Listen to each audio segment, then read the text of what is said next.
Good morning and welcome to TableTakes presented by Gen Con. I am Christian and with me is Kristen, Emma, and Derek today. Welcome everybody. Thank you. We got a few things to cover here on TableTakes, so we're going to just jump right into headlines. It's nice to see new faces though. I'm usually behind the camera. I know. Yeah, usually I'm like behind, like wavely, madly, like waving you down and saying stop. Literally the first time I've seen you without a ponytail since I met you. I know, right?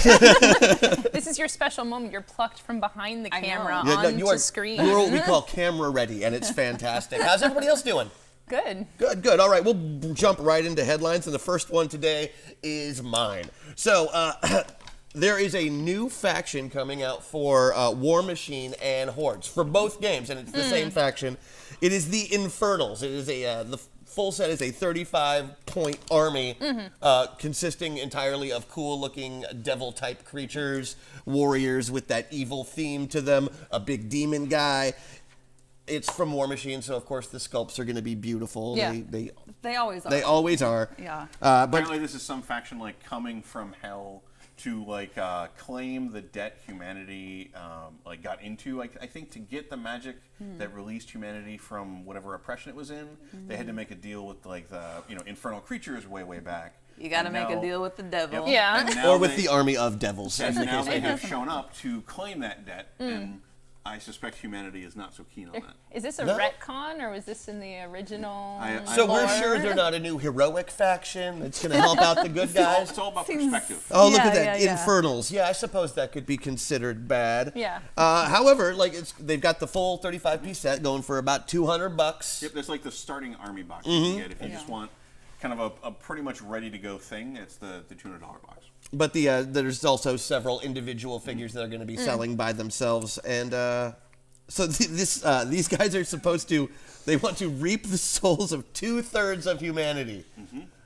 So they're doing Thanos 1/6 better. Right. Right. It's not a it's a tried and true. We did the math. Yeah. No. Okay. I think we thought about doing that. We talked about doing the math. Yeah. We ended up doing the math out loud as opposed to actually on paper or in our heads. prepared, That could be completely okay? wrong. We don't know. Yeah, if you do the math in the chat, 2/3, 1/2, then yeah, sure. So you can check out WARMACHINE and HORDES, and this, I think this is the first time that they've released a faction for both games at the same time. I believe so. So because WARMACHINE and HORDES, in case people aren't familiar, kind of have a weird relationship in that they share I think own the entirely same rule set, and they're technically in the same world, but they've always been very separate. Okay, they've always been very, very separate. There's these 4 factions for WARMACHINEs. There are these 4 factions for HORDES. And I think people certainly mix them. The games are often called like WARMAHORDES and stuff like that. But I think this is the first faction that is explicitly for both. Before we forget, Kristen is also in chat.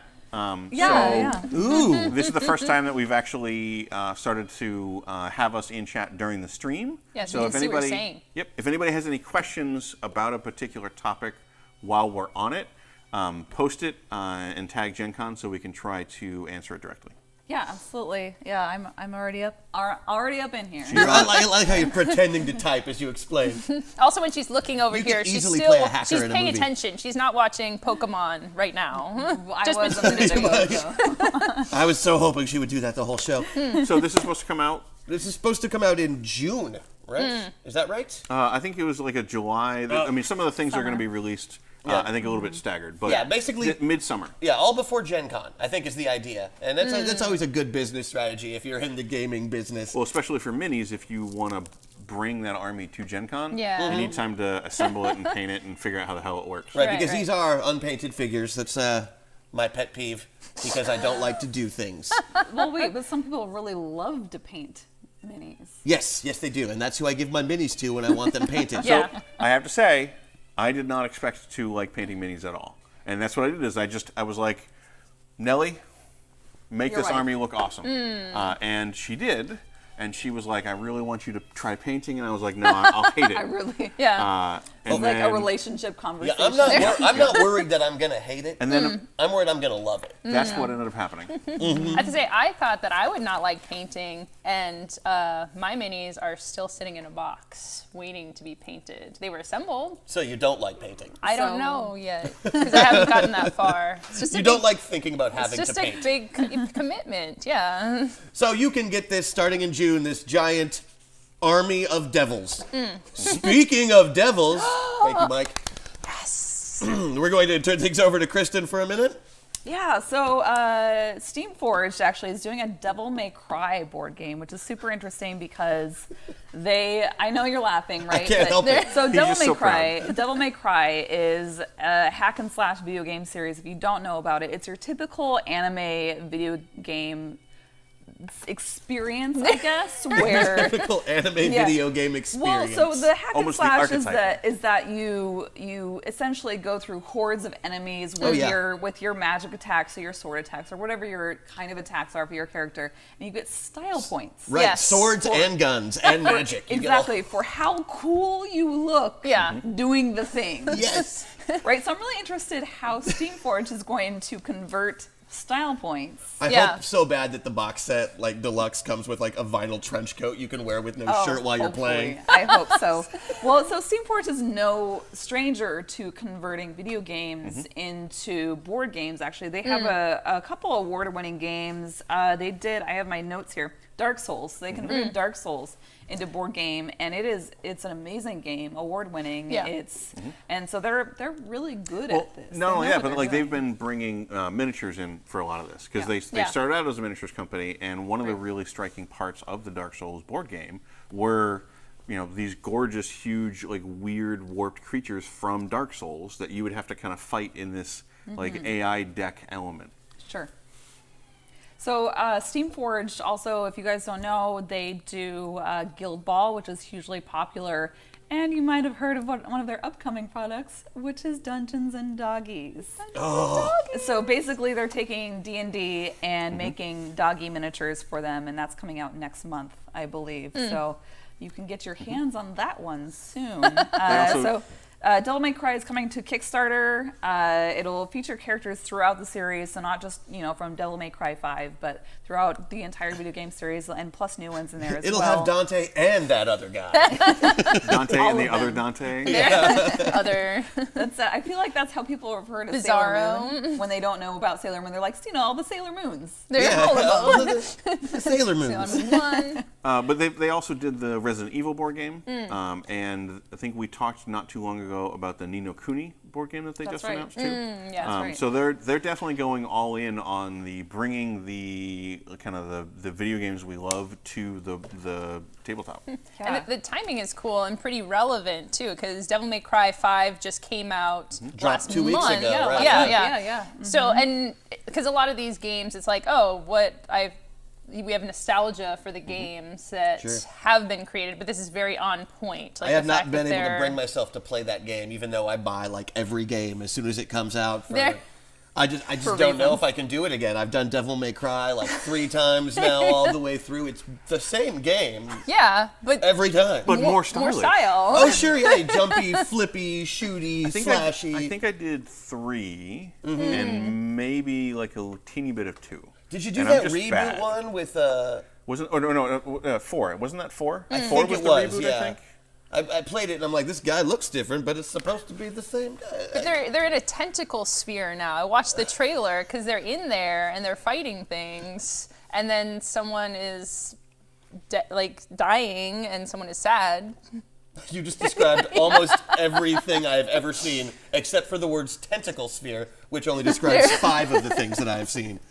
All of them from Devil May Cry, amazingly.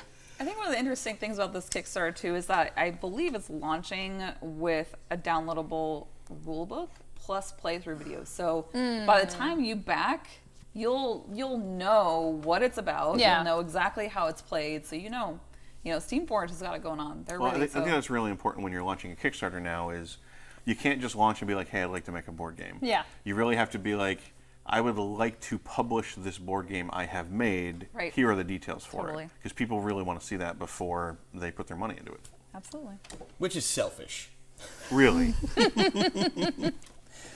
Okay, so Monstrous. monstrous. I see what you did there. You're trying to set up a segue.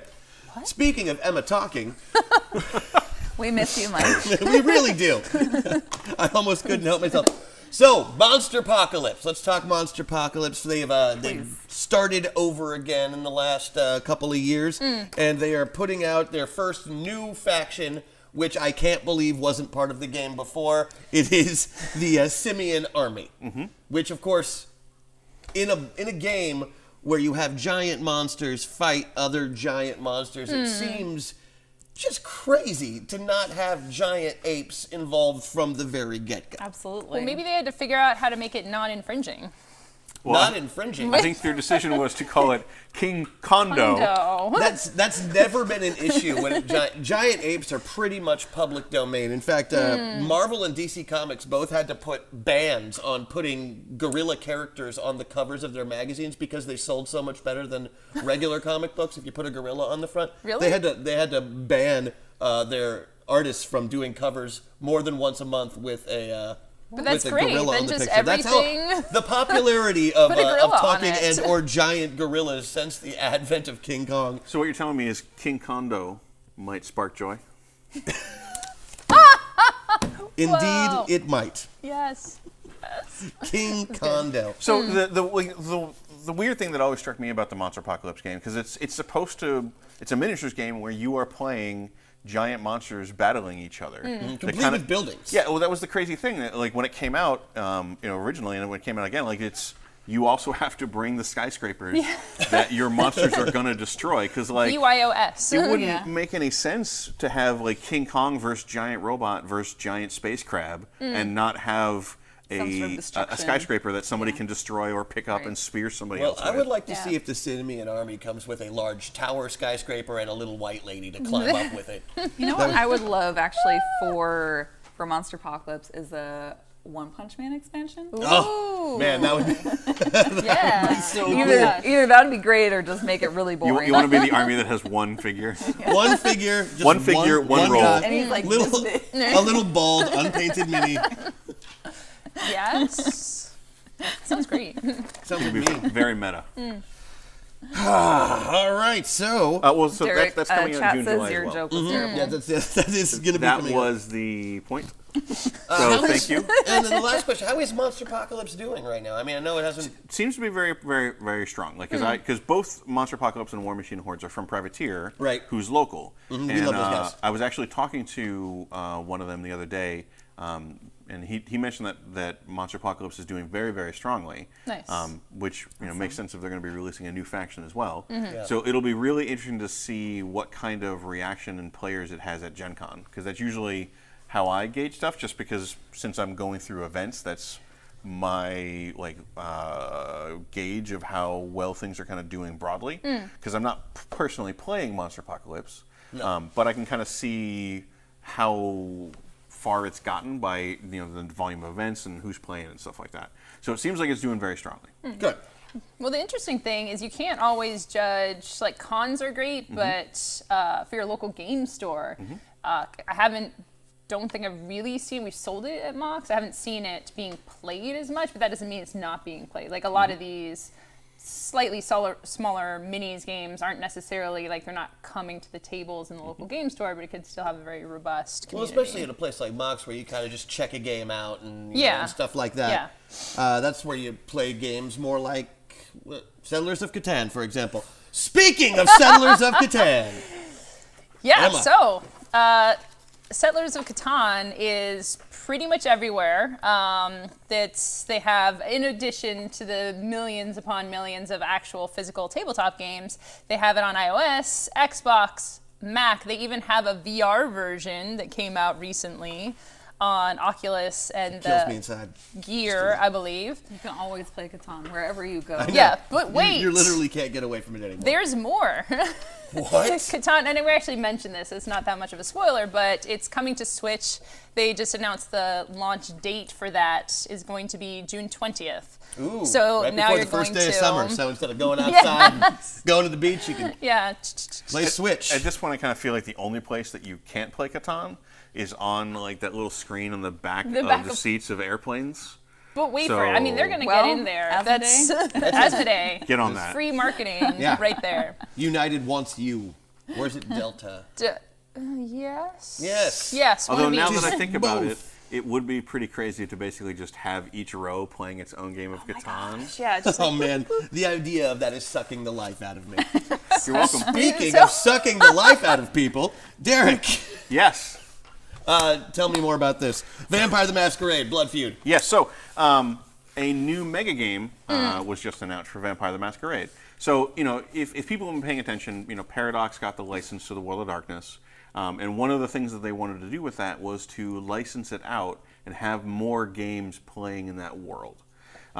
We saw a couple announcements about like a legacy game that had an interesting mechanic of trying to track your character through the ages and through time, which makes perfect sense for a vampire. Yeah, but they live a while. they do. They tend to be, depending on how responsible they are. Or how nocturnal, really. But Blood Feud is a new mega game that was announced. And if people aren't familiar with mega games, Yeah. Yeah, let's talk about that. they're kind of like a combination of like board game mechanics, mini games and stuff like that, with a role-playing element that you can kind of engage with to the extent that you want.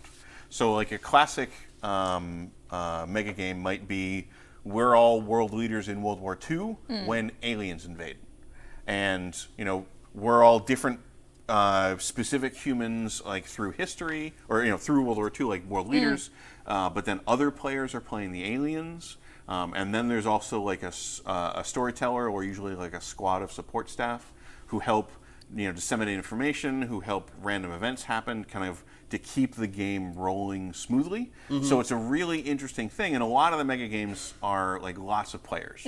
You're talking like 24 players, 36 players, 50 players who all That's have to the mega part. Yep. There. Who all Okay. have to kind of break up and interact with each other, form alliances, figure out what they want to do. Well, these are mega games, not just in terms of player count, but in like scale and scope too. Like I've seen these being played at cons, and they take up like a whole big room where it's not just we're all kind of sitting at a table like this. It's like you're doing your faction, and then the story guider comes, like breaks you up and moves you to different places. There's mini games, so it's like It's an an event. experience. Yep. Yeah. For So sure. how does this tie into, how is this going to work with Vampire the Masquerade? So the details that we have so far are that there's going to be a number of different factions that are both vampires. Like you might play different clans. Like you might be the leaders of like Gangrel, Bruja, Nosferatu, things like that.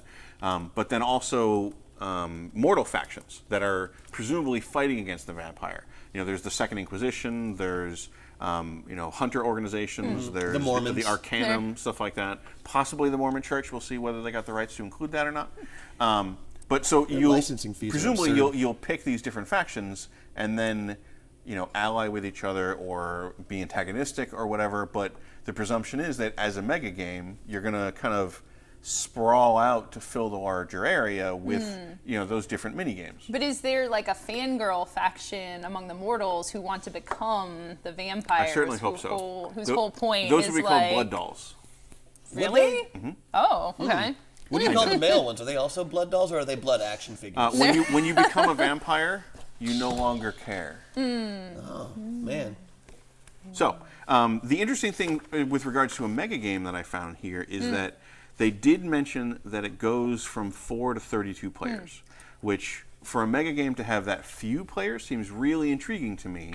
And this is, I think, one of the first like mega games as consumer products Yeah. I've seen. Because normally a mega game is an experience you go and like buy a ticket to, and you attend and you participate in it, and it is hosted for your benefit, basically. So you show up and play. This is bringing it to home. Yes. So Yeah. it's very interesting to see, how's that going to work when you Right. bring it home to your gaming group. Normally you play a vampire game, you can't get everybody to show up. Let's play the mega game instead. It's probably still going to last a full evening, but it'll be really interesting to see how it works at that much of a smaller scale. I wonder if there is going to be essentially like extra AI rules or some sort Possibly. of like automatic GM feature. You know, like if this happens, flip to page 32. I think I you- have this feeling Yeah. like if you end up playing with 4 players, it's not going to be as rewarding or fun as if Sure. you play with 20. Yeah, I think like there's a lot of LARPs. I think you have to really design for a small scale. So it's possible they've done that. I think you're still going to need a storyteller,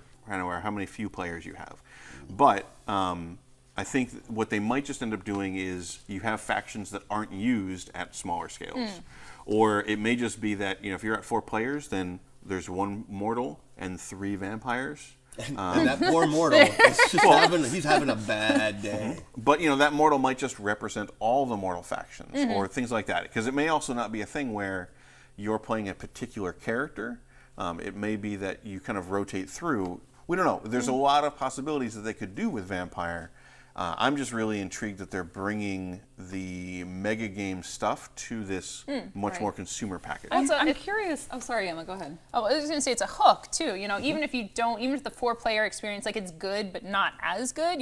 These now the individuals will have this game, and that will encourage them to like maybe rent out a room, maybe do it for a party. So like just kind of infiltrating, getting the mega game out of the core con scene. That's exactly what I was going to bring up. It's like maybe this will this will inspire people to organize community a little bit more. You could probably organize to your local game store, or you could put it on a Facebook group, whatever it is. And just bring that experience to your local community instead of the larger board gaming community, which I think is really interesting. Yeah, mega games are such a really rich and interesting experience. I'm super happy that this might help democratize it in some ways. Absolutely. Also, one more thing. I've never played one at a con because who the frick has 10, 12 hours at a con to do anything? They typically go that long.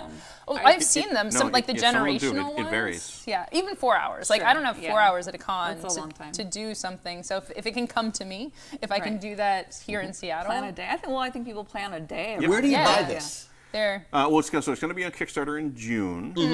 And the other note that we have is that it was designed by Ben Canalos. I hope I pronounced that right. I'm not familiar with his work, but he designed Red Scare. So Heard of it. yeah, exactly. So it's not coming from an unknown designer.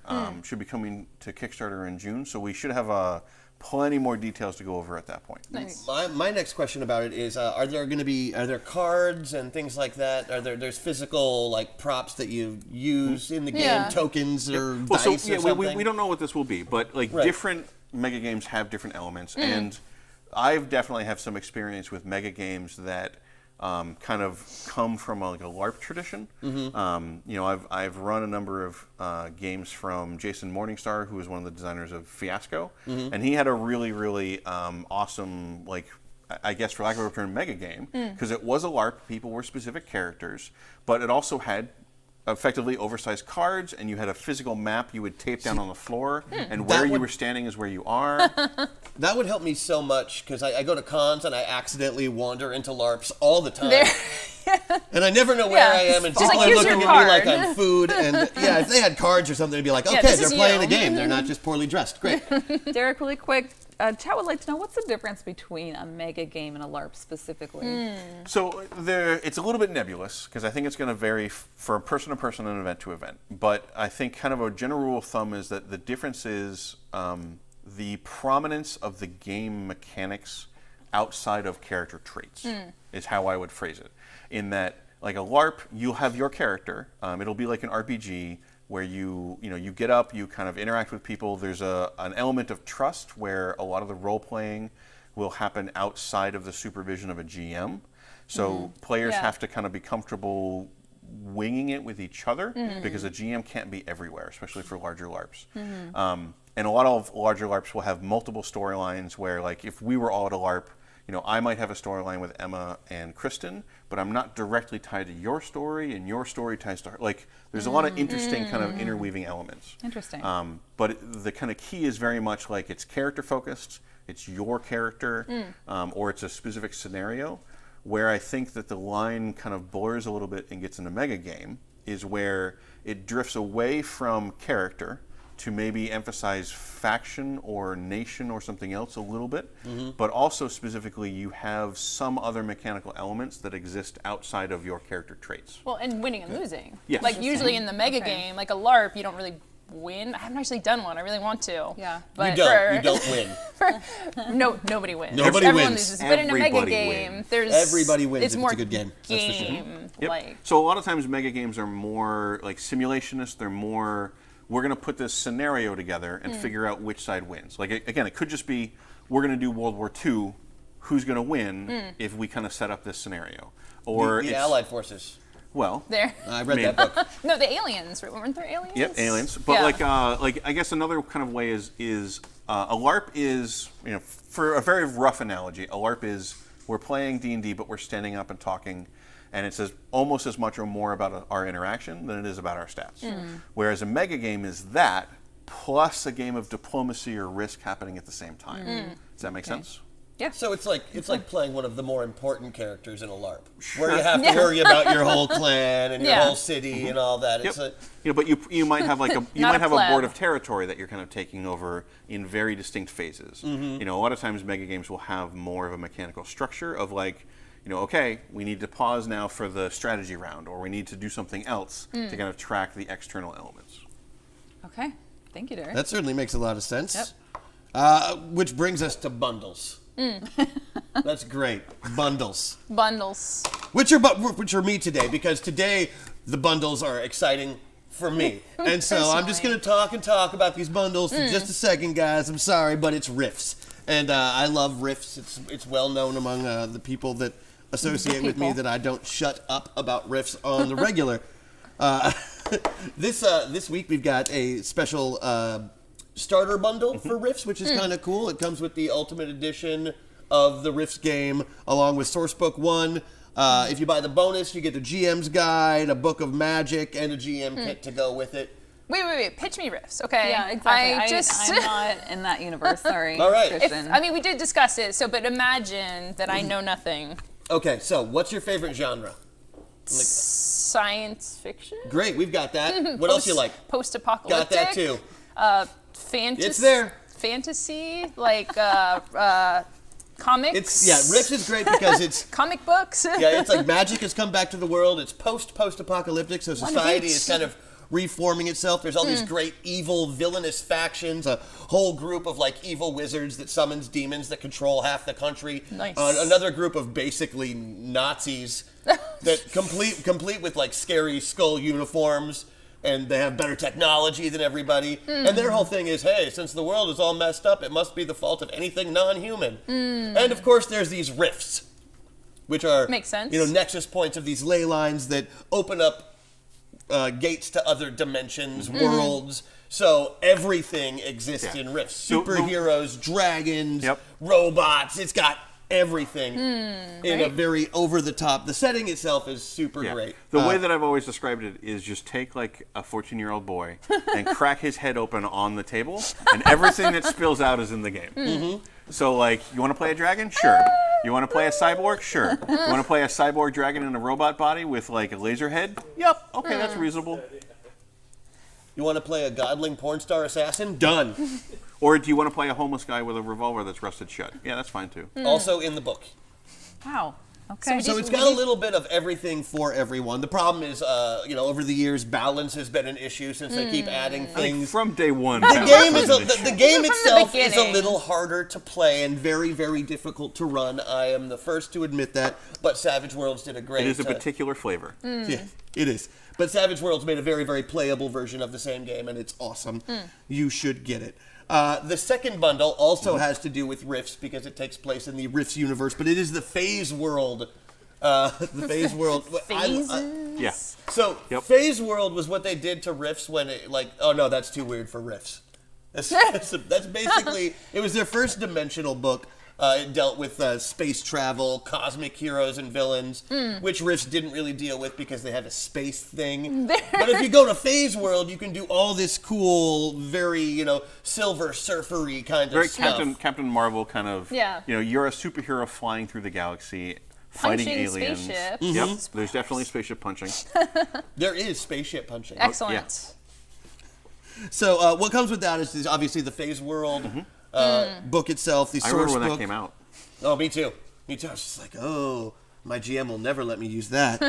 The Three Galaxies source book, Heroes of the Megaverse, which gets into spaceship punching specifically. Wait, is the Megaverse like a non-infringing multiverse? Very much so. The Megaverse was kind of their catch-all term for. I think they called it Megaverse, not because I don't think it was copyrighted multiverse, Yeah. but the big riffs thing was Mega Damage. So Mega this is the Damage. Megaverse. Okay. Yeah, there's regular damage and then Mega damage. Yeah, We Meg- always say it, mega. Mega damage. Yeah. Welcome to the Megaverse. So the Rifts Essentials is good if you're like, wow, that sounds super rad. I want to get into that. Yeah, the Phase World stuff, first of all, you have to have the other Rift stuff in Sure. order to really play it properly.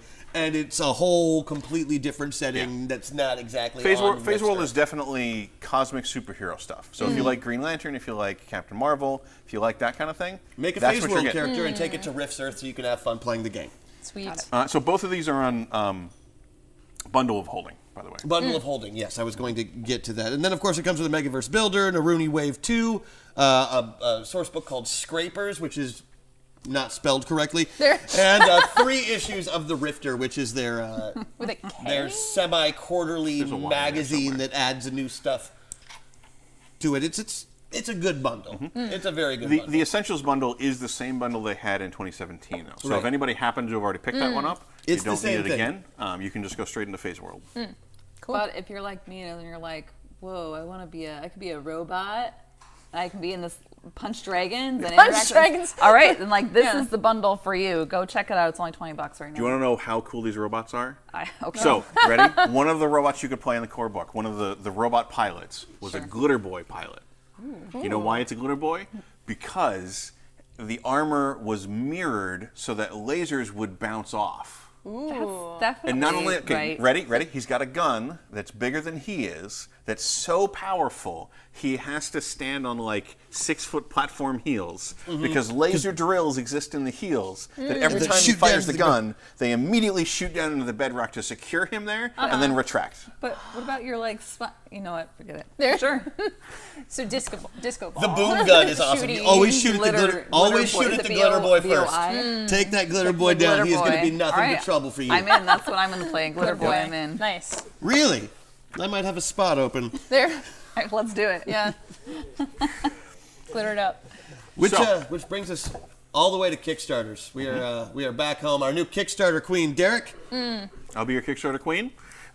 So speaking of weird technology, including everything kind of far futureness, the first Kickstarter we're going to go over is Arcana of the Ancients from Monte Cook Games. So if anybody has been kind of following what Monte Cook Games have been doing, they had Numenera, which was very popular on Kickstarter. They had a couple different projects for it. Some of them were kind of standalone. There's the first one, they had a standalone. They had like a second printing. They had a special edition. They did no Thank You Evil was shown at Yep. their main. Yeah. Yep. Just- They've had a bunch of projects on Kickstarter, but Numenera in particular was like a far, far, far, far future, post-apocalyptic-y, post-history kind of thing. So if you wanted to kind of play in a setting that was like super weird and surreal, kind of like a Mist. Yeah, it's just like Yeah. very, very bizarre. Or like the Dragon Riders of Pern, you know, where they're bit discovering like that, there's yeah. magic and they discover technology over time. So like it's set in the ninth world. So imagine that we're in like I think the first or second world. The ninth world is several cycles later of society rising to huge technological heights and then crashing back down again. So it's happened so far in the future that there's going to be no reference to our current age or current technology. Weirdness is everywhere. The line between magic and technology is super blurred, which is kind of the point of this particular project, which is to take some of that future technological weirdness and bring it to a D&D 5th edition game.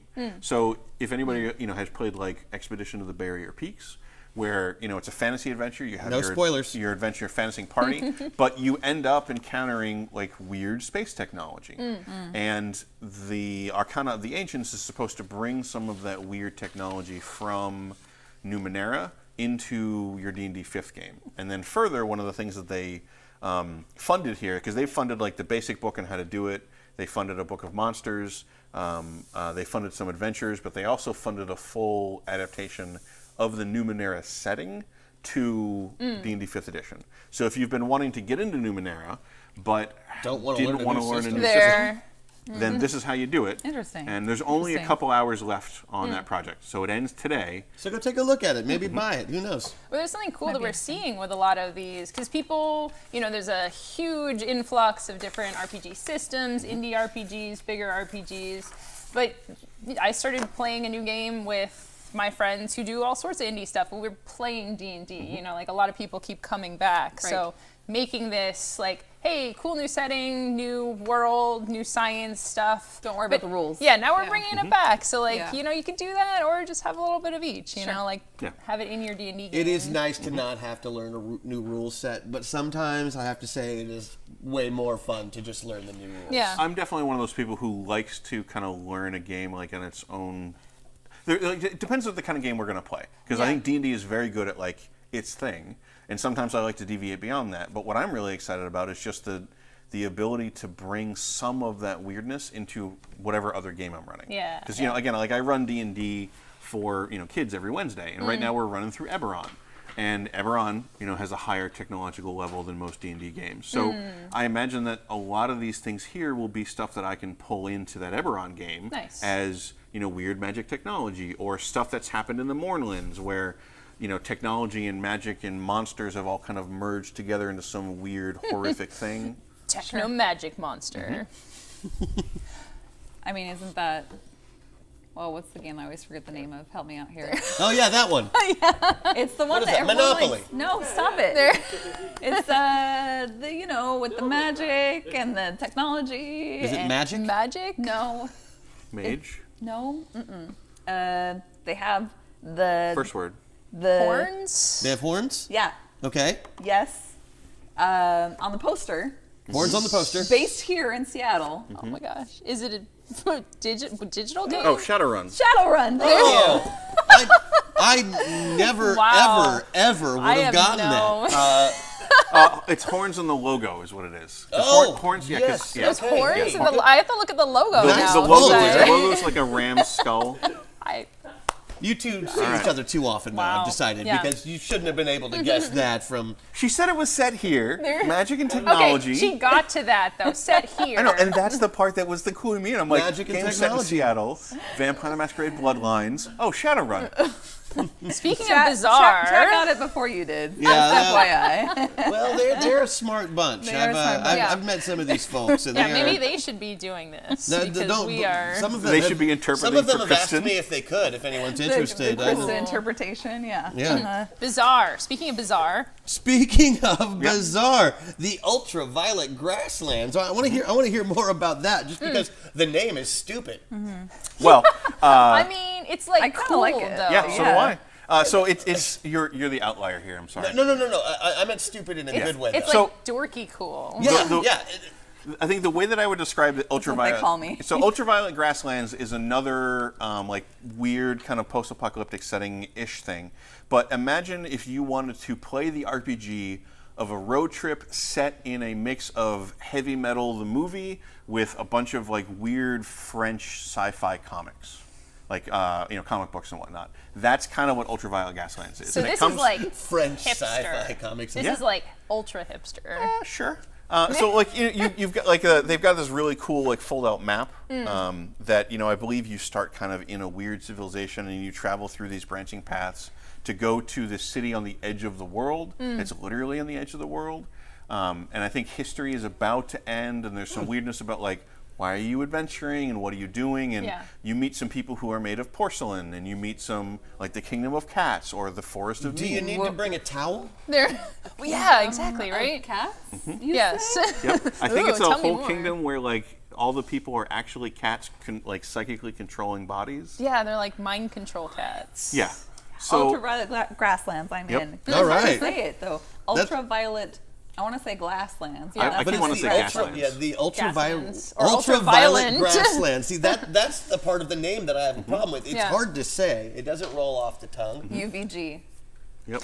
UVG is actually how I think they UVG, ended yeah. up kind of putting themselves Yeah. in a lot of their logos and stuff too. Yeah, that's a Because good way to go. Every time Of course. someone tried to say it, they'd be tripping over their words. Yep. Yeah. Hey, do you guys have any copies of Uvga?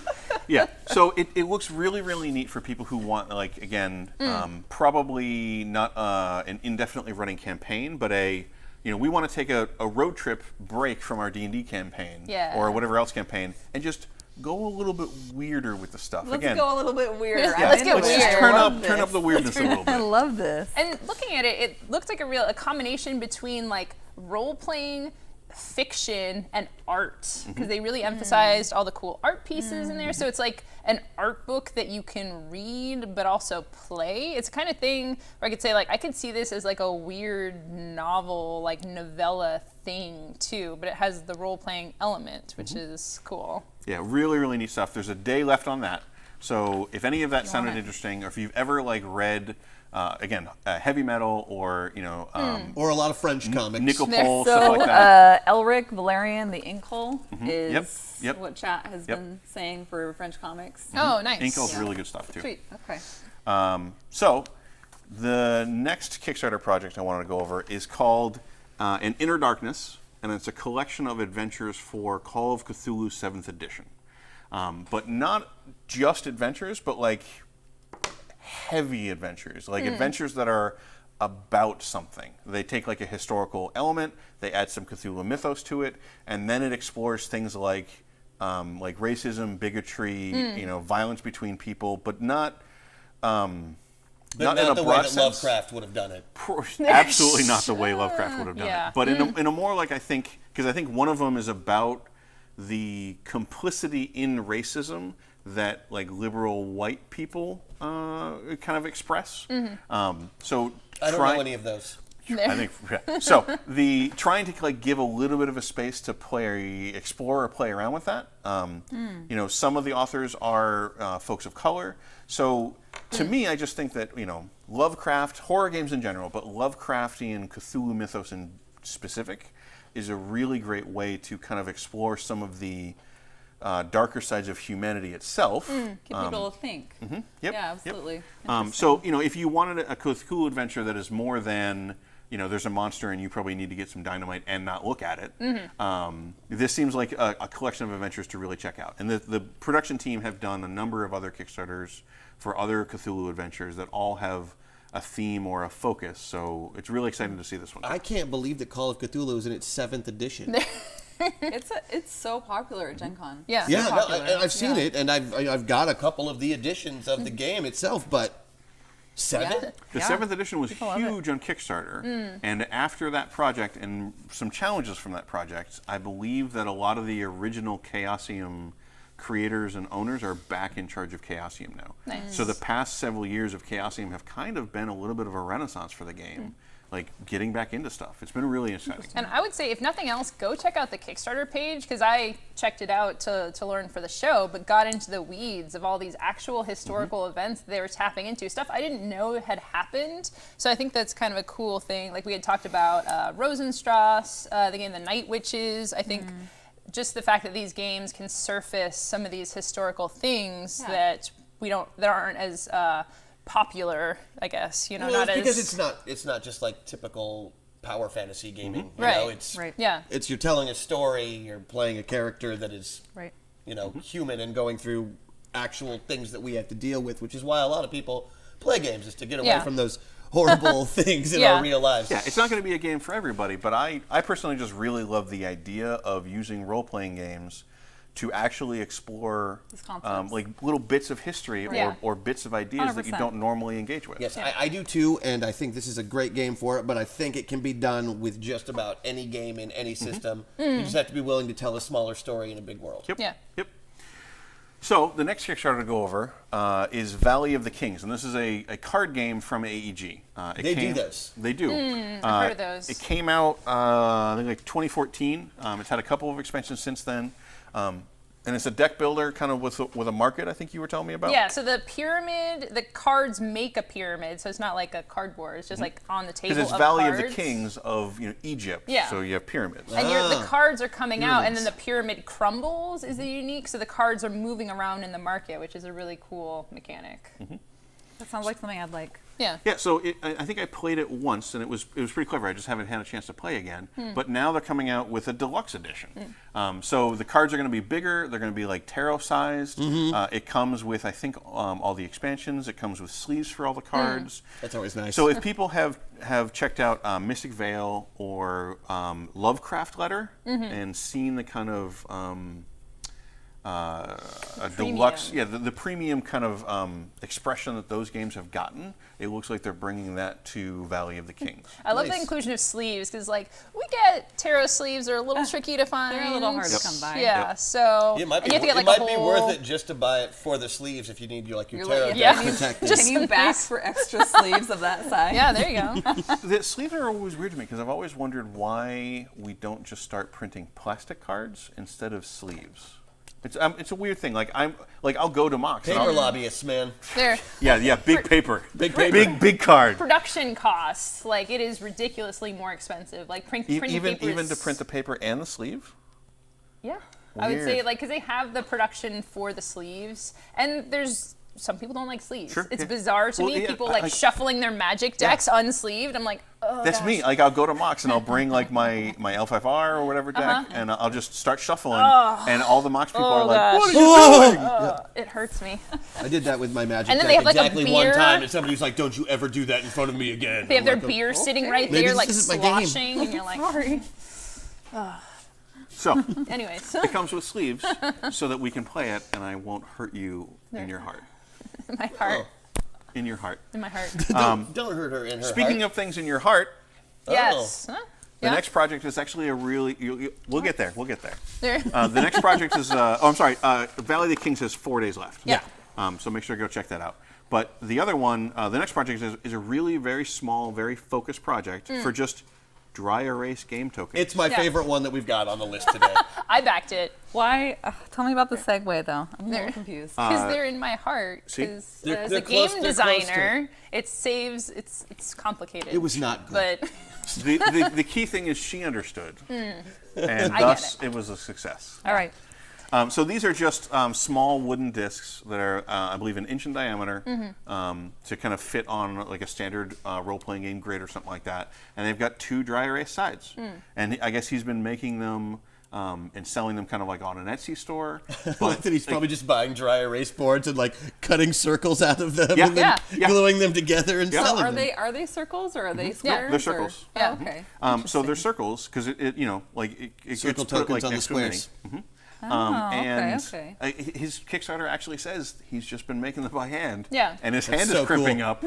So he would like to get better equipment. production, yeah. That is so cool. And I mean, right, for role-playing games, for minis games, for game design, anything where you just Totally. want to have temporary information. It's a great idea that somebody put into practice, and I think they should get paid for it. Absolutely. Buy it. Yeah. And he 100%. gets 100%. like the tiers are just for every $5 you get like 20, I think. That's so so- good. That is so good. Please just back it. Yeah. Like, support this guy's dream. $5, 20 dry erase tokens. I could draw my own little guys on them. It'll be Yeah. fantastic. Love it. Little army. Absolutely. Yeah. So that has 6 days left. Another project with 6 days left is Heresy Labs Heresy Girls 2.0. So, yep. So go ahead. We'll get this out of the way. Go ahead, Christian. Tell me the name of the project again. Heresy Lab Heresy Girls 2.0. What does that make you think of? Heresy- What does that make you Heresy think Girls? of, Come on, Christian? it's a porn site for lapsed Catholics. It's, Not only that, but it is also a project to get resin figures of female sculpts for like a Warhammer 40K-esque army. So if you want... That's exactly what I just said. Heresy Yes. girls. So if you want, if you're running like Space Wolves or Thousand Suns or you want The Assassins... Space Wolves versus the Heresy Girls. All right, real talk though. If you've ever walked into your local game store and you're like, oh, I want to play Warhammer, I'm like, do you have any that aren't just dudes? And you're saying that like, well, there's like the Sisters of Battle, but we don't have them in stock right now, so And it's they're not really plastic. all. So yeah, it is all dudes. You know, this one it's not tournament legal, but it's something where you could say like, oh, and the diversity of the figures too. Yep. It's like there are definitely some of the like sexy battle ladies, but there's also skull ladies and like Nurgle ladies and Yep, something for there's everyone. larger ladies, smaller ladies. Like there's people in perfectly reasonable armor who Yeah. happen to be women, which is a nice change of pace. Man, Yeah. you guys are making me not hate this, and it hurts my feelings. So this is the second Kickstarter they've had for female sculpts. They've revised some of the sculpts, but you can also get the last one. And the last project, my wife and I backed because she loves the idea of Warhammer and painting the minis, but she really wanted female minis. Yeah. So she was just like, I want one of everything. So we got them all. So far, I've looked at a number of them. We put together one. I was very, very happy with the detail and quality of it. We put together the Nurgle one, which Nice, is like yeah. a much larger lady with a huge scythe ready to just kill a bunch of dudes. Yes. So if you want female sculpts in Warhammer, check that out. No chainmail bikinis. It's like they want them to survive combat or something, says Paximo. Oh, Yep. no. Pax, it's not no chainmail bikinis. It's just fewer Just chainmail fewer. bikinis. Yeah, we're working on it. I'm sure. Sometimes chainmail bikinis are fun, though. You know, Yeah. but, like I And just it's- want we're not- everything else as yeah, well. we're not But they're not chainmail. fine for battle. I mean, maybe you have magic. So I like chainmail bikinis. I just don't want that to be my only option. Yes. To be honest. Yeah. There you go. Sometimes you want a chainmail corset, maybe a chainmail Yeah. miniskirt. Yeah. So speaking of things that will suck the life force out of you.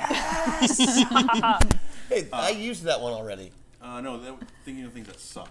Well, I'm talking life force, not Yeah, life force, right. not blood. So I think technically, anyway, Life Siphon has 6 days left, and it is from the people who made Dragoon. If anybody's familiar with that, Dragoon was a roll and move kind of like classic board game.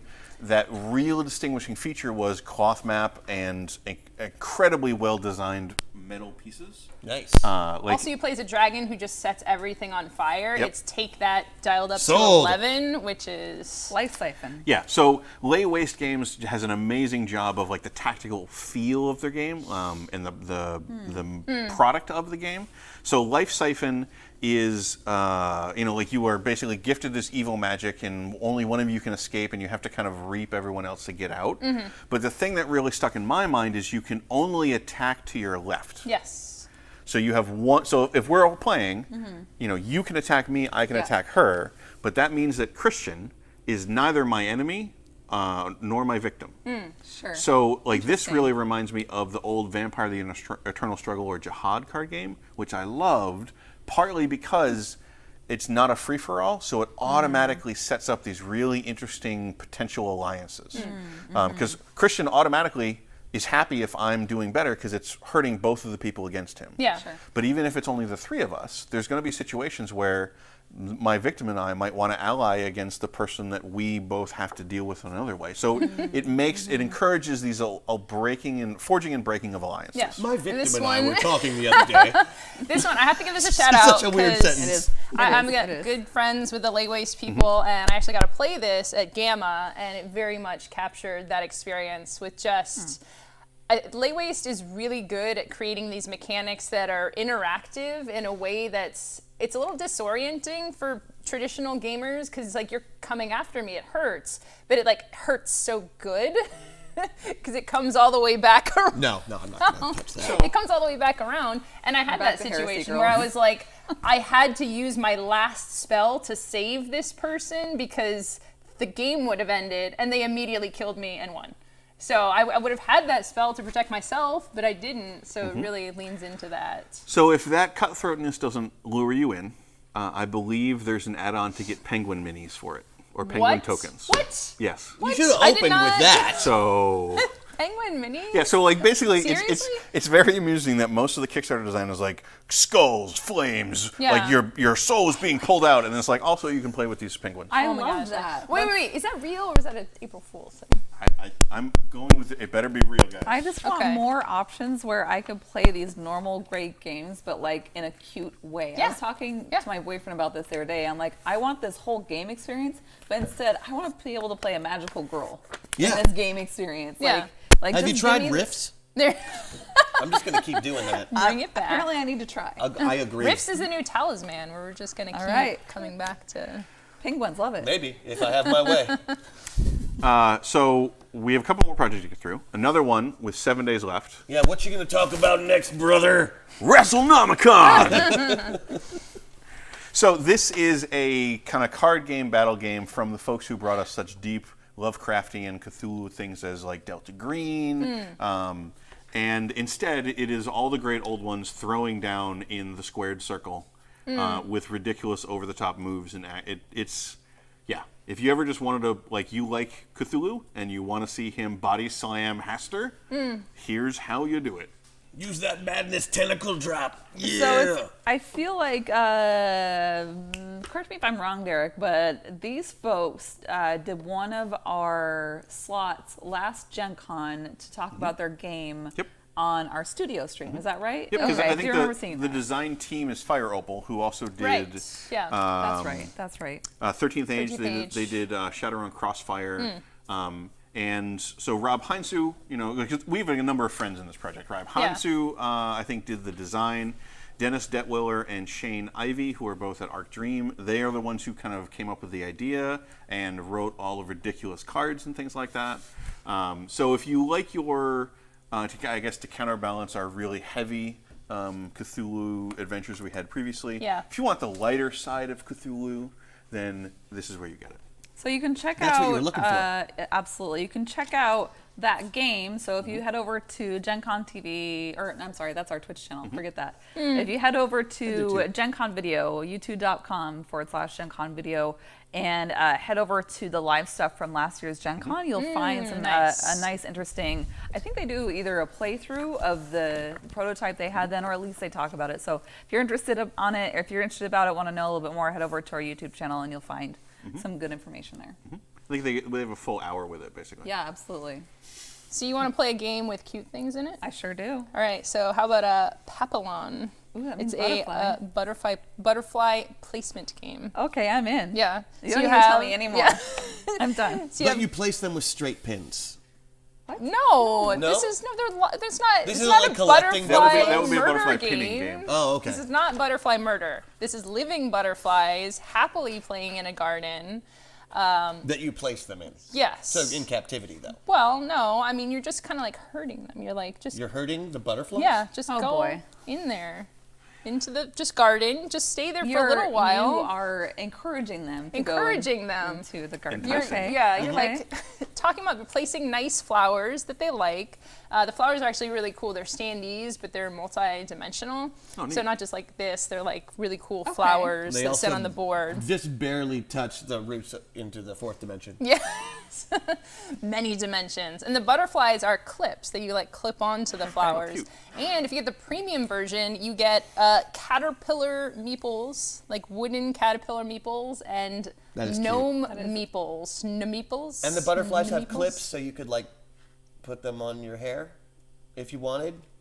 Yes, I Okay. didn't think about that. Okay, Or there like you go. put them Oh as my your gosh. on your lapel. Yeah. Yeah, I Or love me some butterflies. Maybe that's the I truth. hope it comes with extra butterflies because I would feel bad taking them out of the game. Sure. And I might lose them. Maybe and it's a how am I gonna stretch play the goal. game? Yeah. Extra Hair butterflies. clips. Can I just get extra butterflies, please? So that has Pins. how many days left? 5 days left. Awesome. I think that's it for That Kickstarters. is it for Kickstarters. We Yeah. have gotten through all of the Kickstarters. Nailed it. And I'm afraid that that's all the time we have today for TableTakes presented by Gen Con. Thank you for joining us. We are here every Friday at 11 a.m. Pacific time. Join us here. You can catch us on some other channels that support us as well. We love that. My name is Christian. This is Kristen. This is Emma. That's Derek. This has been TableTakes. We'll see you next week. Bye.